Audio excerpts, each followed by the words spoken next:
Marriage decision. Catholic leaders are asking the faithful to pray after the U.S. Supreme Court redefines civil marriage nationwide. So-called gay marriage is coming to states around the country. I'm Jason Calvi. I'll bring you to the Supreme Court coming up next. Nepal update. 2 months later, we revisit the country devastated by earthquakes. And a new American saint could be on the horizon. We introduce you to Father Stanley Rother. Those stories and more on EWTN News Nightly for Friday, June 26, 2015.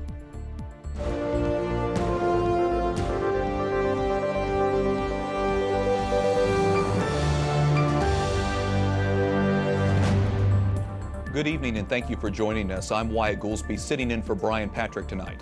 The U.S. Supreme Court issues a ruling that in effect redefines the civil definition of marriage nationwide. Catholic bishops call for prayer and witness. But first, more on the High Court's decision.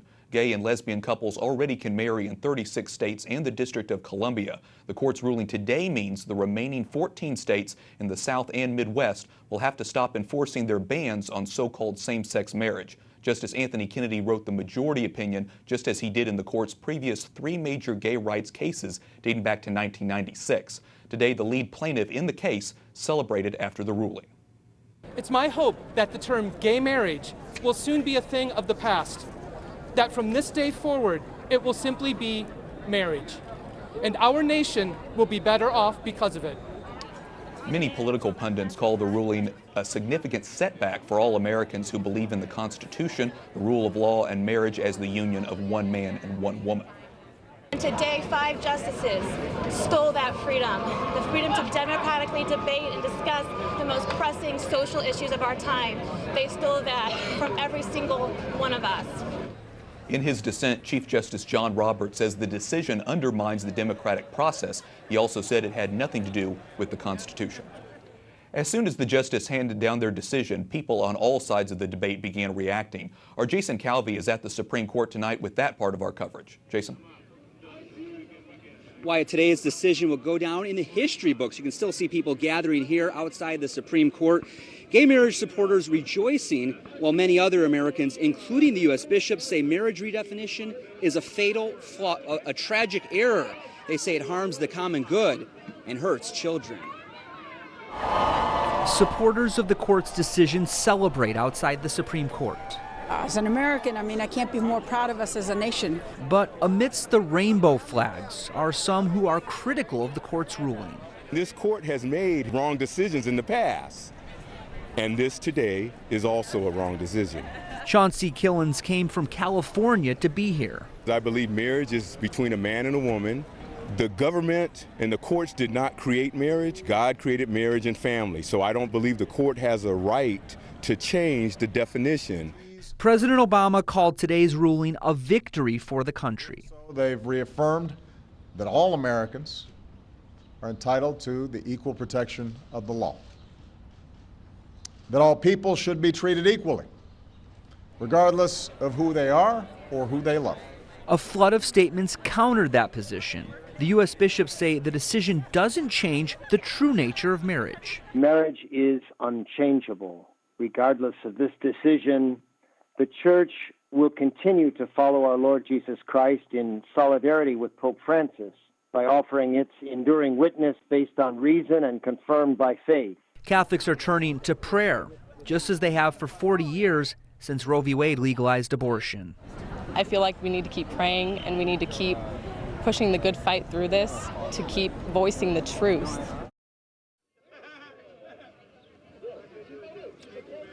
The president of the U.S. bishops says the decision is not rooted in truth and so will eventually fail. He's encouraging Catholics to have faith, hope, and love. Faith in the truth about marriage, hope that eventually that truth will prevail here, and third, love for all people.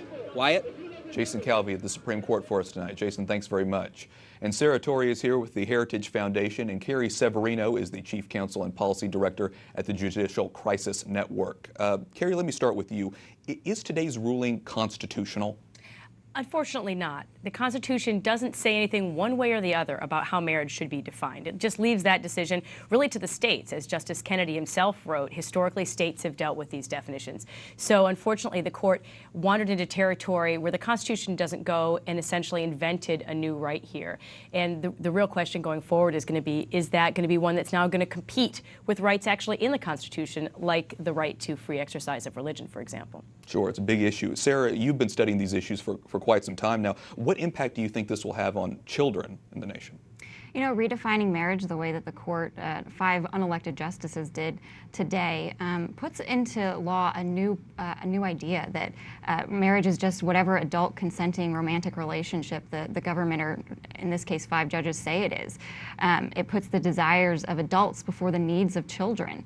The reason the state even cares about marriage is because this is the most limited way of ensuring that children are raised by their married mom and dad, which is one of the best places for them.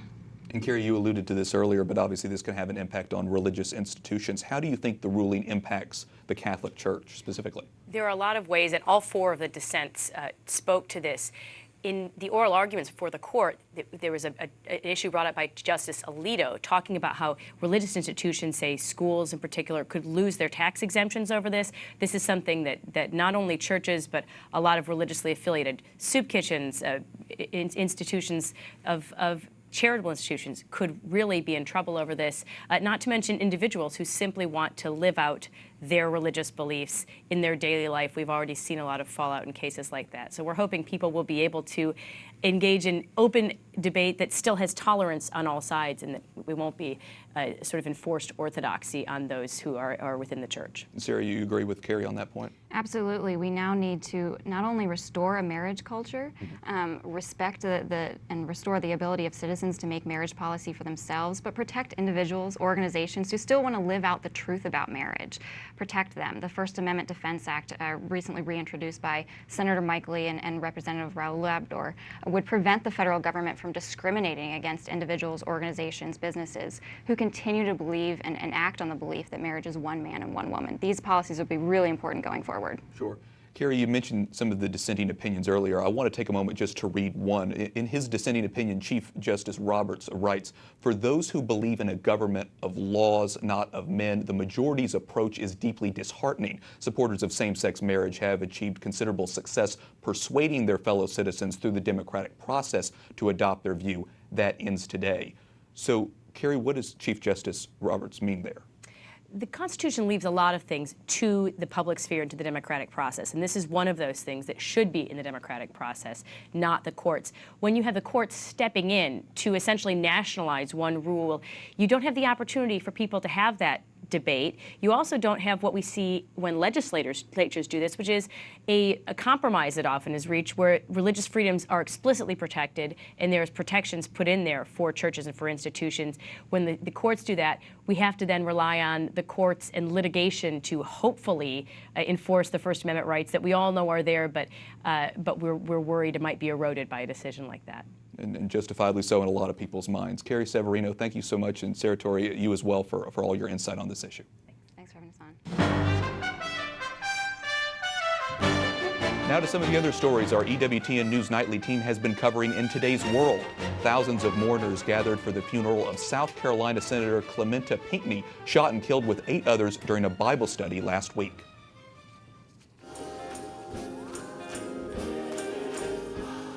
The Mother Emanuel Choir led roughly 6,000 people in song for Pinckney. President Obama gave the eulogy. Senator Pinckney also served as the pastor of the church where that shooting took place. A federal law enforcement source says the shooting meets the standard of a hate crime and federal charges are likely.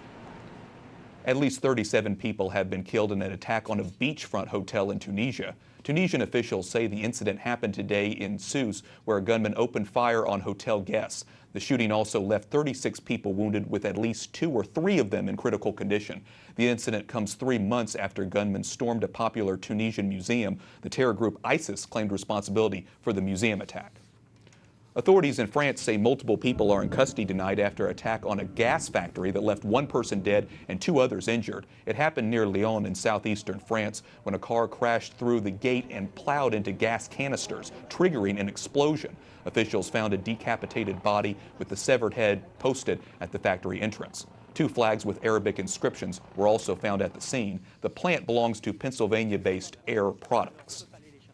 Italian police arrest a man suspected of playing a role in a 2009 Pakistani market attack that killed more than 100 people. The Pakistani suspect has been identified as a member of Al-Qaeda. His arrest last night is the latest in a decade-long investigation into an Italy-based extremist network. Prosecutors say the group plotted a 2010 attack on the Vatican that was never carried out. The Vatican signs a treaty with the state of Palestine, saying it hopes its legal recognition of the state would stimulate peace with Israel. Vatican Foreign Minister Archbishop Paul Gallagher and his Palestinian counterpart signed the treaty at a ceremony inside the Vatican. Israel says the move hurts peace prospects. Archbishop Gallagher says he hopes the Vatican's recognition may help bring an end to the long-standing Israeli-Palestinian conflict. He also said the treaty could be a model for church in other Mideast countries where Christians are a minority and often persecuted. More than 2 months after a powerful earthquake shook Nepal, many survivors are still struggling to pick up the pieces. Catherine Szeltner gives us an update from the recovery efforts. Wyatt, the quakes in April and May left more than 8,700 people dead and 22,000 injured. Now, many who suffered broken bones and lost limbs aren't sure if they'll ever be able to return to the lives they once knew. While most teens find independence at age 18, Ramesh Khatri finds himself at a recovery center just south of Kathmandu. He lost both his legs in the recent earthquakes. Now, Khatri says he hopes to get artificial limbs so he can one day walk again. The government provided free surgery for those who reached hospitals immediately after the quake.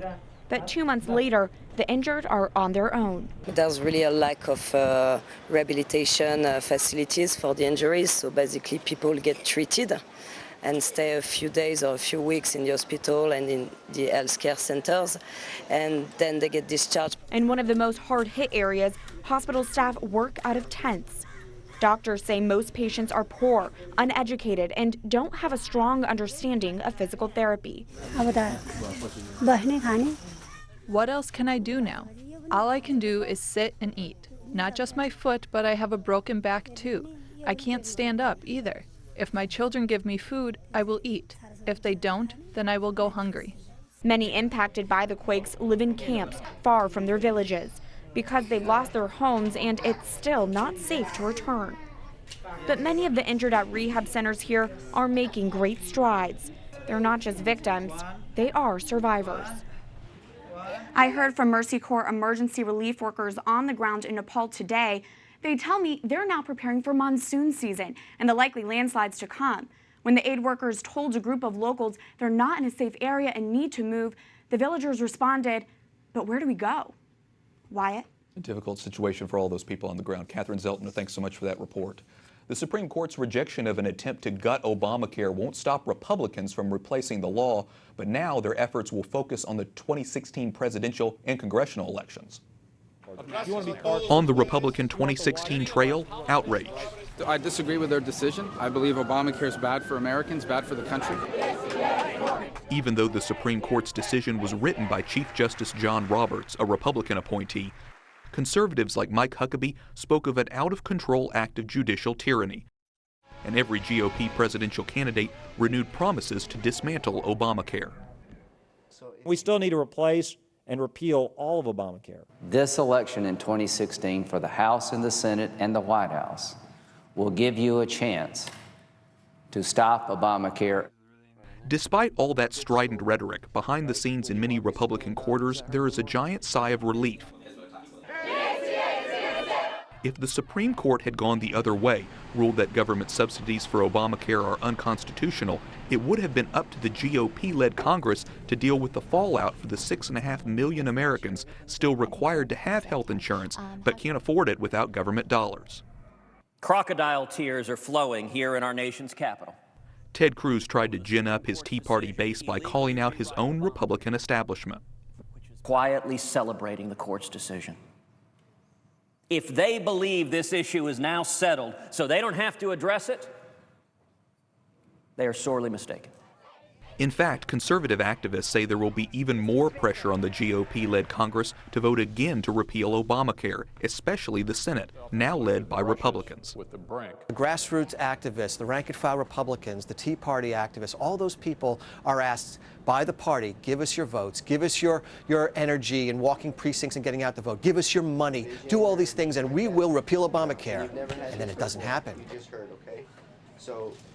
A source from the Senate Republican leadership says they plan to take up a repeal of Obamacare, likely in the fall. They can probably get the repeal to the president's desk, but won't have the votes to override his veto. Coming up, a new link between environmentalists and the pro-life movement. Pope Francis' encyclical may hold the answer, and a closer look at a missionary priest who laid down his life for his faith.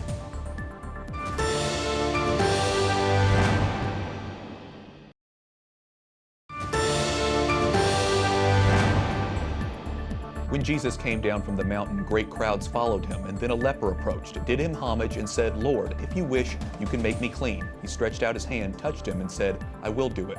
Be made clean." From today's Gospel according to Matthew. Thank you for joining us this evening. I'm Wyatt Goolsby. An Oklahoma priest is one step closer to being named a martyr. If approved by the church, Father Stanley Rother would be the first American to be honored with that title. Susie Pinto reports. It's a long process for the church to officially declare a person was killed because of their faith. 9 theologians discussed the case of Father Stanley Rother and now say he was martyred. An Oklahoma native, Father Stan was a missionary in Guatemala. He faced death threats and returned home, but he felt compelled to go back. In a letter printed in the New York Times after his death, Father Stan wrote, "Helping these people could very easily be considered as subversive by the local government. Just say a prayer on occasion that we will be safe and still able to be of service to these people of God." He had a shepherd's heart, he had a pastor's heart, but the world around him was changing. There was a great deal of strife, and when he learned that his name was on a list of those who were in danger, he had to make a decision. Father Stan was shot and killed in his rectory on July 28, 1981. 34 years ago this Sunday. But the priest is still fresh in the minds of many Oklahomans. As Pope Francis would say today, to take on the smell of the sheep. Father Stanley Rother definitely had taken on the smell of the sheep, identified himself very closely and intimately with the peasant people of his parish in Guatemala, and ultimately laid down his life for them. If the cardinals and Pope agree Father Rother was a martyr, he would also become a blessed, one step away from sainthood. Susie Pinto, EWTN News Nightly. Thanks, Susie. The Holy Father says we must be willing to get our hands dirty and reach out to those who are excluded for the church to be a true community. È molto difficile fare del bene senza sporcarsi le mani. That message from Pope Francis as he reflects on today's gospel of Jesus healing a leper. Francis pointed out that Jesus actually touches the leper, becoming unclean himself. The Pope stressing that the faithful can't be a community, make peace, or do good without being close to people. It's been just over a week since the release of Pope Francis' letter on the environment. Some people are highlighting the link between care for the earth and care for the unborn. In a Washington Post op-ed, Fordham University professor Charles Camosi says the Holy Father's references to a throwaway culture almost always includes abortion. Camosi points out the Holy Father says the same culture that kills the unborn is not the kind of culture that can reverse climate change. Ashley McGuire is a senior fellow with the Catholic Association, a group that aims to be a faithful Catholic voice in the public square. Ashley, there has been so much buzz surrounding Pope Francis' encyclical. What was your biggest takeaway? You know, my biggest takeaway was overall positive. I think that this was some of the strongest pro-life language we've ever seen Pope Francis use, and I think he made a connection that needs to be made, which is that concern for our environment and the natural world should absolutely include people. And it's interesting you say that because the environment movement and the pro-life movement don't usually, at least in this country, see eye to eye on certain parts. But as you've been talking about, how do you see the encyclical bringing the two movements together? Yeah, I think there's been a movement to bring those two together. I think Charlie Camosi has done this And I think the encyclical does a wonderful job. I mean, he talks about, for example, the culture of waste. And he's been doing this even before the encyclical came out, where he talks about the same mentality that leads us to just throw away things without thinking about it is the same mentality that leads people to feel comfortable throwing away people, literally people that aren't deemed worthwhile to us anymore, whether it's unborn children, disabled people, or elderly people. And some of the pro-life language in this encyclical seems to get overlooked. What does he say, for example, about population control? Well, he's, strongly opposes it and has a very humanist, has a lot of humanist language talking about people as a wonderful resource. And, I think this is very much in continuity with previous popes who've been very strong, who've very strongly condemned population control as a solution to solving the environmental issues that we face today. Can you make a connection between the environment or caring for the environment, being a good steward of the earth, and caring for our body? Yeah, I mean, our bodies are natural. I mean, there's a spiritual dimension to the human person, but we very much are physical beings. We're made of dust, and till dust will go. And so I think it's absolutely consistent to make a connection between our physical bodies and the environment. And I think one of the clearest ways we can make this connection, this is a point I've made before, is, and he doesn't do this in the encyclical, but I think Catholics can, is to talk about things like artificial contraception and putting hormones into our bodies, and that's inconsistent with a natural lifestyle. Wow, there's just so much to unpack in this encyclical, and like you said, the term that he uses, of course, is human ecology, to kind of talk about sort of the holistic approach. But like I say, I know this is going to be something that you've been studying for a while, and an encyclical that we're going to be trying to unpack for a long time. Ashley McGuire, we thank you so much for your insight. Thank you. Up next, we learn more about St. Josemaria Escriva on this, his feast day.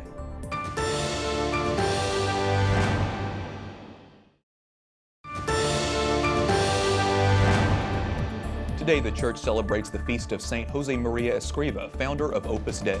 Don't let your life be barren. Be useful. Make yourself felt. Shine forth with the torch of your faith and your love. From his book, The Way. Thank you for joining us this evening. I'm Wyatt Goolsby. It's been 40 years since St. Josemaria died. The Spanish priest was born in Barbastro in 1902. He founded Opus Dei in 1928 after divine inspiration. It teaches that everyone is called to holiness, even in the middle of everyday life, and especially through one's work. St. Josemaria was canonized by St. John Paul II in 2002. The group now has about 90,000 members, mostly lay people, all over the world. Joining us now is Robert Cortez, a member of Opus Dei who is doing his doctorate in Rome. Robert, for people who don't know about St. Josemaria, what was his message? Well, St. Josemaria's message really was that everyone, every single person can be a saint, not by doing anything strange, simply by doing what he's already doing, sanctifying it, offering it to God.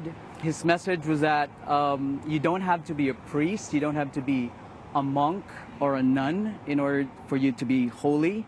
Obviously, priests, nuns, and monks have to be holy, but there was a time in the history of the church that everybody thought that for you to be a saint, you have to become a priest, or you have to become a nun or a monk. But Saint Josemaria, inspired by God, spread the message that this is not the case. This is a message which he used to say as old as the Bible, but as new as the Bible as well.